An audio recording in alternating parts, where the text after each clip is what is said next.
E se todo o dinheiro que você ganha, guarda e gasta fosse monitorado em tempo real contra sua vontade? Essa já é a realidade de alguns países, como a China, a Nigéria, a Jamaica, e pode estar chegando aqui no Brasil também com a vinda do Drex em 2026. O Banco Central criou o Pix alguns anos atrás, que foi um completo sucesso. E ele é literalmente a definição de praticidade, porque ele é rápido, ele é grátis e ele foi adotado pela grande maioria da população, e hoje em dia a gente vê o quão ruim era viver sem ele. Mas tem muita gente achando que o Drex vai ser um Pix 2.0, enquanto que na verdade ele pode mudar muita coisa na prática. Quem emite, quem controla, quem enxerga e quem pode até escolher quem vai ou não usar o seu próprio dinheiro. E para você entender melhor isso tudo aqui, a gente vai separar esse vídeo em 3 partes. Primeiro você vai entender o que é o Drex, e você vai entender também por que ele voltou a ser muito comentado esse ano. Depois você vai entender quais são os riscos que o Drex tem em cima da sua liberdade financeira, o que pode mudar. E no final desse vídeo você vai entender o que pode ser feito para você se proteger caso isso entre em prática. Mas antes de falar disso tudo, se você ainda não é inscrito no canal, seja muito bem-vindo, mas eu não quero que você se inscreva ainda, eu não quero que você deixe um gostei no vídeo. A única coisa que eu te peço é para você assistir esse vídeo todo, e aí caso eu te ajude de alguma forma, caso você goste do conteúdo que eu estou te trazendo,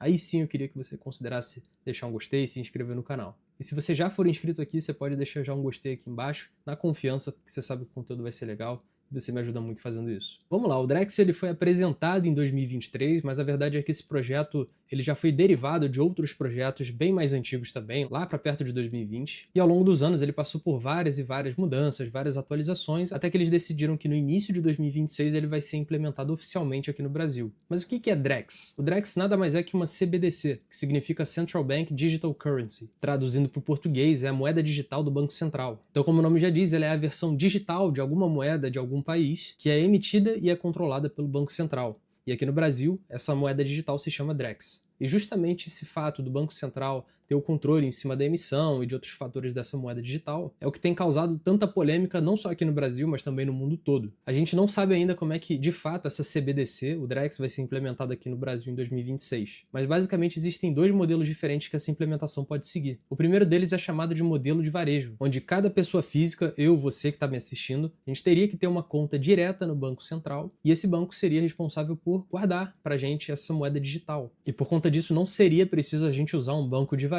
para a gente conseguir controlar e movimentar esse dinheiro, que é como funciona hoje em dia. Se você quiser fazer uma transação, fazer um Pix para um amigo seu, por exemplo, hoje, você precisa ter uma conta no Itaú, você precisa ter a conta no Bradesco, no Nubank ou qualquer outro banco, seja ele digital ou físico. Só que, na verdade, com a implementação desse modelo desses próprios bancos de varejo, eles começariam a se enfraquecer muito, e alguns podendo até se tornar totalmente obsoletos, porque vai ter menos dinheiro guardado com eles. E caso você não saiba, essa é uma das principais formas com que o banco consegue fazer dinheiro também. Todo banco hoje funciona dessa forma, você deixa o dinheiro com eles guardado, só que esse dinheiro, na verdade, por trás das cortinas, está sendo emprestado para outras pessoas e sendo cobrado juros em cima desses empréstimos. Então, enquanto você não está usando esse dinheiro de fato, o banco consegue lucrar em cima dele. E esse é o modelo mais radical que existe entre os 2 das CBDCs que eu vou te apresentar aqui, e foram de fato poucos países que acabaram seguindo com ele. E alguns deles são justamente os que eu mencionei no início do vídeo. Para você ter ideia, a China já usa um CBDC digital desde 2020, que é chamado de Yuan Digital, e ele tem uma paridade 1 para 1 com a moeda local. E os bancos chineses sentiram justamente isso que eu te falei agora. Eles começaram a se enfraquecer bastante, alguns se tornaram obsoletos, que agora tem muito mais dinheiro sendo controlado pelo próprio governo da China e menos com essas instituições. A Nigéria é um outro país que tem a sua própria CBDC desde 2021, e ela se chama Enaira, e esse modelo implementado acabou tendo uma rejeição em massa da própria população. O Bahamas, cara, foi outro país que implementou esse modelo totalmente radical,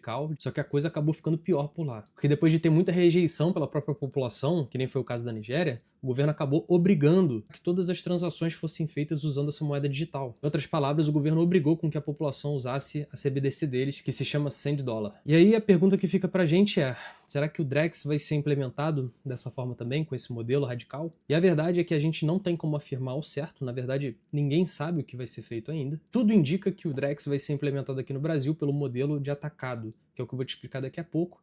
Mas já te adiantando, é como se fosse um modelo mais light do que eu acabei de te explicar. Inclusive, segundo o próprio Gabriel Galípolo, que é o nosso atual presidente do Banco Central, o Drex, que vai ser implementado em 2026, ele vai ser uma CBDC intermediária. E o que isso significa na prática? Significa que nesse modelo a gente não precisa ter uma conta direta com o Banco Central, como era no modelo de varejo, e na verdade o nosso dinheiro nem vai ficar guardado com o Banco Central. O modelo que a gente já conhece hoje, ele seria mantido, a gente iria continuar precisando desses bancos para fazer o controle do nosso dinheiro, para fazer movimentações, transações, e o foco dessa implementação no ano que vem seria principalmente fazer uma verificação para caso um ativo já seja usado como garantia em alguma outra instituição financeira. Ou seja, para banco, cartório, para corretora, essa solução ela promete aumentar muito a eficiência dessas instituições. Todas as operações teriam menos fraudes, teriam menos burocracias, então ficariam muito mais rápidas de serem feitas também, o que pode até facilitar para a gente que é pessoa física e queira pegar, por exemplo, um empréstimo, um crédito emprestado com alguma instituição. Mas por mais que no curto prazo não pareça ter uma implementação muito radical das CBDCs, não parece que vai mudar nada no nosso dia a dia, a gente sabe também que com o passar do tempo nada impede que a direção acabe virando uma curva e seguindo para um lado que não seja tão bacana. Ainda mais falando aqui do Brasil, né? Onde até o passado é incerto, não tem nem como a gente adivinhar o que vai acontecer no futuro. E essa questão de vigilância em cima dos nossos ativos, ela pode até ter uma boa intenção em algumas situações, como seria no caso de um monitoramento do uso do dinheiro do Bolsa Família.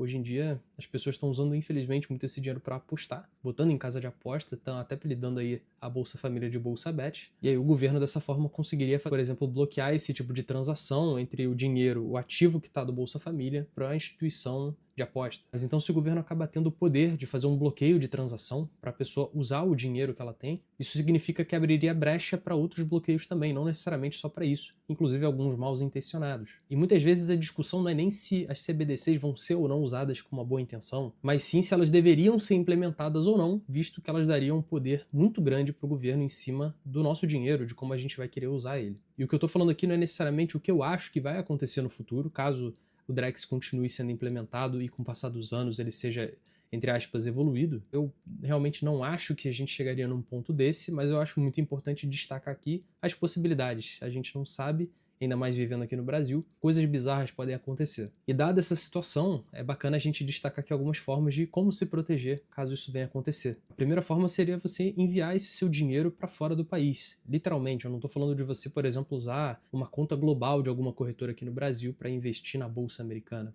Não, porque o seu dinheiro ainda está no Brasil. Eu estou falando de ter o seu dinheiro guardado em uma instituição financeira realmente estrangeira. Você colocar num banco americano, você colocar num banco espanhol, num banco português. Porque dessa forma, caso o Drex seja implementado pelo modelo de varejo, pelo modelo mais radical, ou ele evolua para um caminho parecido com esse, o Banco Central não vai conseguir ter uma visão desse seu dinheiro. Ele só consegue olhar para o dinheiro que está dentro do Brasil. E uma outra forma que talvez seja até um pouco mais simples do que você abrir uma conta numa conta estrangeira, muita gente não vai acabar conseguindo, até pela burocracia, seria você investir em, por exemplo, Bitcoin, Ethereum ou outras criptomoedas também. Só que é muito importante destacar que não seria só você investir, você teria que tirar esses ativos da corretora e proteger eles num lugar seguro. Que lugar é esse? É o que a gente chama de uma hard wallet, que é como se fosse um pendrivezinho onde você fisicamente consegue guardar criptomoedas. Com uma hard wallet, você tem literalmente o acesso nas suas mãos, você consegue guardar ele em qualquer lugar, você tem o ativo e ninguém consegue tomar de você, a menos que você perca, ou você perca a senha